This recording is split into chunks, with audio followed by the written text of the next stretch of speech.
নমস্কার বন্ধুরা, ভবেগুড়ো ব্লগে আপনাদের সকলকে স্বাগত। আজ আমরা বেরিয়ে পড়েছি দিদির বাড়ির উদ্দেশ্যে।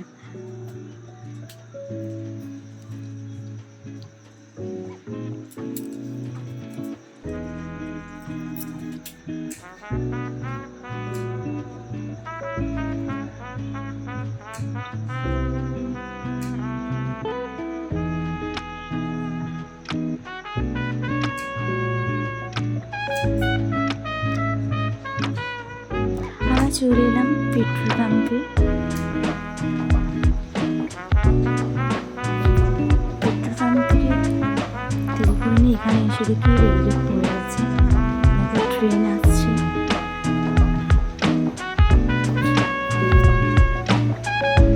আমাদের অনেকটাই ওয়েট করতে হয়েছিল।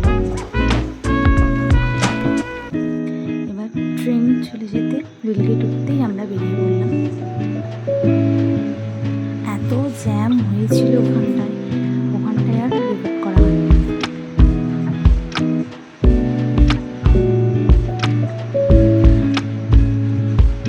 দিদির বাড়িতে আজ বাজি পোড়ানোর মেলা আছে, সেটা দেখতেই আমরা তিনজনেই বেরিয়ে পড়েছি।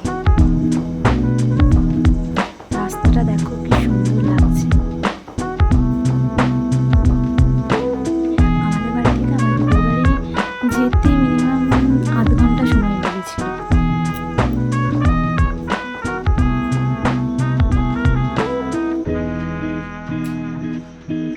যতটা পারছি চারপাশটা তোমাদের একটু ভালো করে দেখানোর চেষ্টা করছি।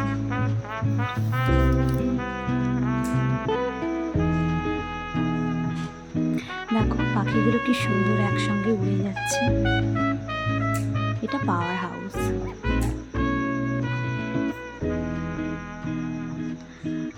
আমাদের আসতে একটু লেটই হয়ে গিয়েছিল, কারণ অনেক জ্যাম ছিল, তো সন্ধে হয়ে গেছে।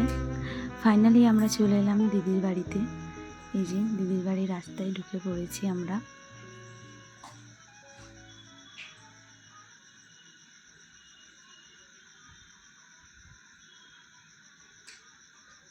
তো আমরা ওখান থেকে গাড়ি থেকে নেমে পড়ে বনি গাড়ি নিয়ে আসছিলো, আমরা দু বোনে হেঁটে হেঁটে যাচ্ছিলাম।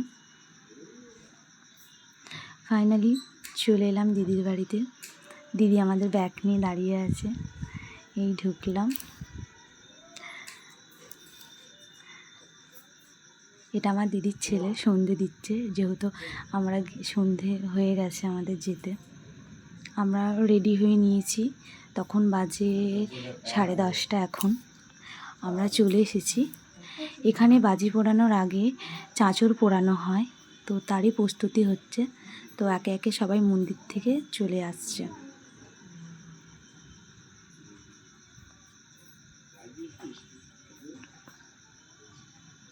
এই যে চাঁচর পোড়ানোর জন্য সব জিনিসপত্র নিয়ে চলে এসেছে।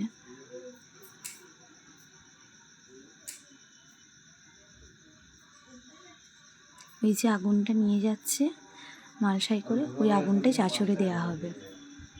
ঠাকুরমশাই নারায়ণ শিলা নিয়ে আসছে।